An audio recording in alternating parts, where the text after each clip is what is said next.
વડોદરામાં સ્મશાનનો મુદ્દો ફરી એકવાર ચર્ચામાં આવ્યો છે. ખાનગી સંસ્થાઓ વડોદરા મહાનગરપાલિકાની કચેરીએ આવી પહોંચી હતી.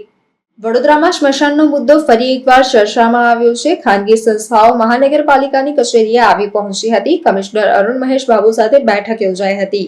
એક અઠવાડિયામાં તમામ સંસ્થાઓને સાથે રાખી નિર્ણય લેવાઈ શકે છે. મહાનગરપાલિકાના પૂર્વ સ્થાયી સમિતિના ચેરમેન અને ભાજપા અગ્રણી સતીશ પટેલ પાલિકા કચેરીએ આવી પહોંચ્યા હતા. તેઓ છાણી ગામના અગ્રણી પણ છે. પાલિકા દ્વારા સ્મશાનનું કામકાજ આઉટસોર્સિંગથી ખાનગી સંસ્થાઓને સોંપાયું છે, જેને લઈને અગાઉ જે સંસ્થાઓ સેવાઓ આપતી હતી તે ઉપરાંત છાણી ગામના લોકોમાં રોષ છે. છાણી ગામમાં આવેલા સ્મશાનમાં અંતિમ ક્રિયા સહિતનું કામકાજ ધર્મદા ટ્રસ્ટ દ્વારા નિઃશુલ્ક કરવામાં આવતું હતું. છેલ્લા 50 વર્ષથી ટ્રસ્ટ નિઃશુલ્ક સેવાઓ આપતું હતું. તાજેતરમાં વડોદરા મહાનગરપાલિકા દ્વારા શહેરના તમામ 31 સ્મશાનોને મૃતદેહની અંતિમ વિધિનું કામ આઉટસોર્સિંગથી 4 ખાનગી સંસ્થાઓને સોંપાયું છે, જેને લઈને વિવાદ સર્જાયો છે. પાલિકાના કમિશનર પણ મેદાનમાં ઉતર્યા છે અને સ્મશાનના મુદ્દે સંસ્થાઓ કે જે અગાઉ નિઃશુલ્ક સેવાઓ આપતી હતી તેની સાથે આજે બેઠક યોજી હતી. પાલિકા દ્વારા અંતિમ વિધિ માટે એક મૃતદેહ દીઠ 7,000 રૂપિયા આઉટસોર્સિંગ વાળી સંસ્થાને ચૂકવવાનો નિર્ણય લીધો છે, જેને લઈને વિવાદ સર્જાયો છે. સ્મશાનના મુદ્દે ચર્ચાઓ થઈ હતી.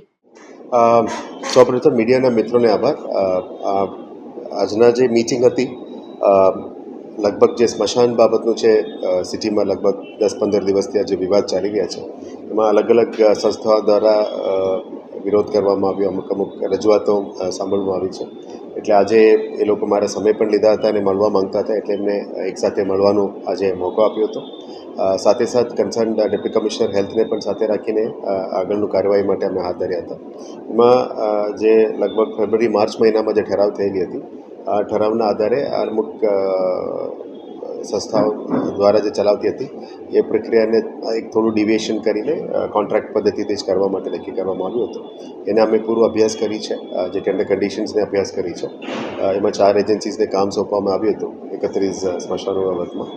આજે જે ખાસ કરીને જે રજૂઆત હતી અલગ અલગ સંસ્થાઓમાં, ખાસ કરીને જલારામ ટ્રસ્ટ તરફથી જે રજૂઆત છે, બિલ ગામ તરફથી જે લોકોની પણ રજૂઆત મળેલી હતી, છાની કૈલાસધામ તરફથી પણ જે રજૂઆતો મળેલી હતી, માંજલપુરમાંથી મહેશભાઈ પરમારની ટીમ તરફથી જે મળેલી હતી, બડીવાડી સ્મશાન તરફથી જે રિપ્રેઝન્ટેશન અને કલાલી સ્મશાન તરફથી જે રિપ્રેઝન્ટેશન મળેલી છે, એમની ખાસ રજૂઆતો અને એના સાથે આસ્થા સાથે જોડેલા તમામ વસ્તુઓ મેં સાંભળવામાં આવ્યું.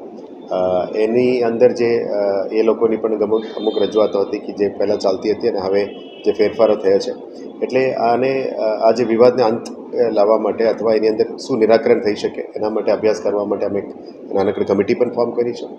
અમુક નિર્ણયો પણ લેવા માટે નક્કી કર્યું છે, જેથી કરીને આ સ્મશાનોની વિઝિટ કરીશું.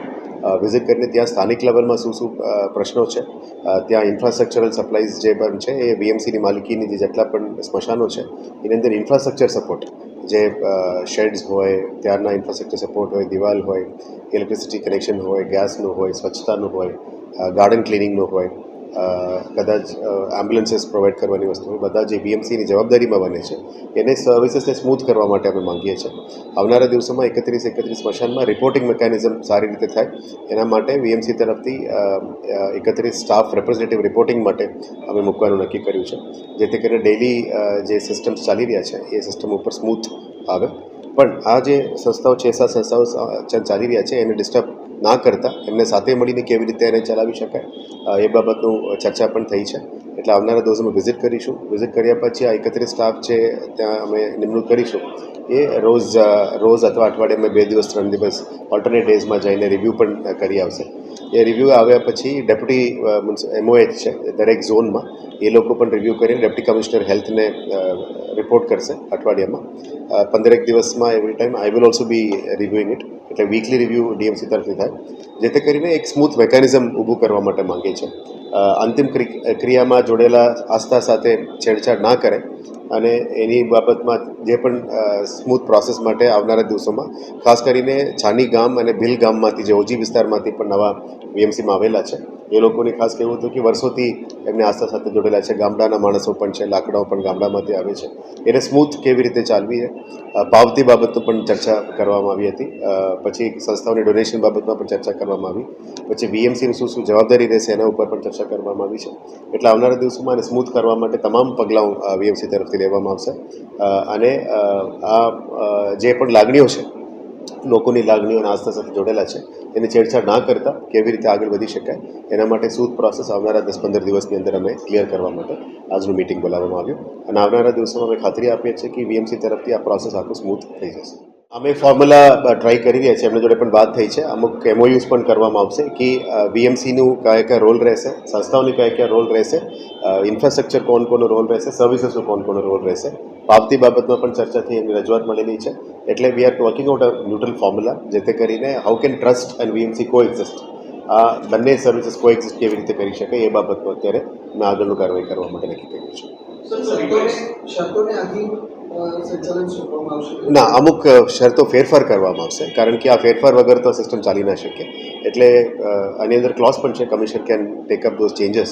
એટલા ચેન્જીસ અમે બહુ મ્યુચ્યુઅલી કોએક્ઝિસ્ટિંગ વેમાં ચર્ચા કરીને જ ફેરફારો કરીશું, જેથી કરીને કોઈનું ઇન્ટરેસ્ટ ડિફરન્શિએટ ના થાય, વીએમસીનું જવાબદારી અને માલિકી ના જાય, અને જે સંસ્થાઓ જે કરવા માંગે છે અને સેવા આપવા માંગે છે એને પણ આવરી લેવા માટે જે પણ પગલાં એક વર્કેબલ સોલ્યુશન છે એના ઉપર અમે કરવાનું તૈયાર છે. રિપોર્ટિંગની આપણે વાત કરી, કોર્પોરેશનનો દરેક માણસ દરેક જગ્યાએ રહેશે.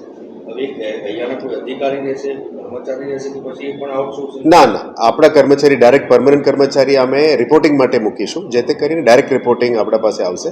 એની અંદર ડેથ રજિસ્ટરમાં જે એન્ટ્રી થાય, એમ્બ્યુલન્સીસની વિઝિટ થાય, જે અંદરનું સપ્લાઈઝ આવે છે એ બધું અમે મોનિટર કરશું. અમે કોઈની સાથે ડિસ્ટર્બ કરવા નથી માંગતા, પણ એની સિસ્ટમને સ્મૂથ કરવા માટે માંગે છે. એમાં કોઈ આઉટસોર્સ કરવામાં આવશે નહીં. જે આપણે જે કર્મચારી મૂકવાના છે પરમનન્ટ કર્મચારી રહેશે આપણા છે.